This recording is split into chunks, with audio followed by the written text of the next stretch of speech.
Hello বন্ধুরা, বলুন তো আজকে আমি কি বানাতে চলেছি। আজকে একটা মজাদার খাবার বানাতে চলেছি।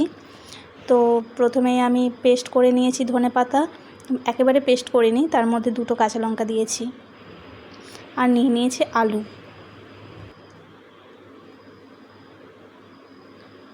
তার সাথেই নিয়ে নিয়েছি 2টো পেঁয়াজ এবং 3টে কাঁচা লঙ্কা। প্রথমেই পেঁয়াজগুলোকে কুচি কুচি করে কেটে নিচ্ছি।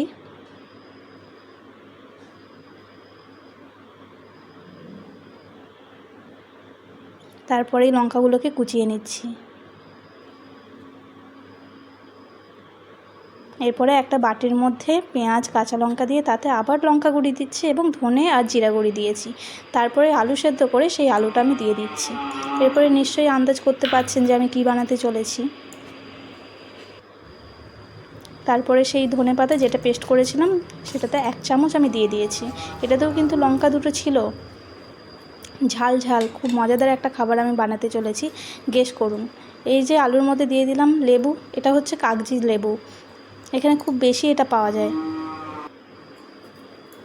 স্বাদ মতো নুন দিয়ে দিলাম এবং টক জল। ঠিক ধরেছেন, আমি বানাতে চলেছি আজকে ফুচকা।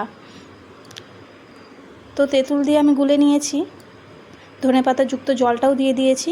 তার মধ্যে আরও লঙ্কা গুঁড়ো, ধনে গুঁড়ো, জিরে গুঁড়ো এবং স্বাদ মতো নুন দিয়ে দিয়েছি। তারপরে সুন্দরভাবে সেটাকে মিক্সড করে নিয়েছি।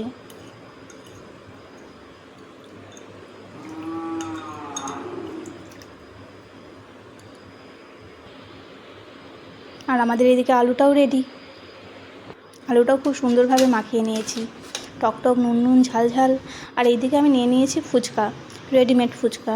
এগুলোকে প্রথমেই আমি একটু তেল লাগিয়ে নিয়েছিলাম যাতে ভালো করে ফোলে, কিন্তু কি বলুন তো, কলিযুগ তো, তাই এখানে সবাই ধোকা দিয়ে দেয়। তো কয়েকটা ফুচকা আমাকে সত্যিই ধোকা দিয়ে দিয়েছে। এত করার পরেও ঠিক মতন ফোলেনি, কিন্তু যেগুলো ফুলেছে সেগুলো আমার মান রেখেছে।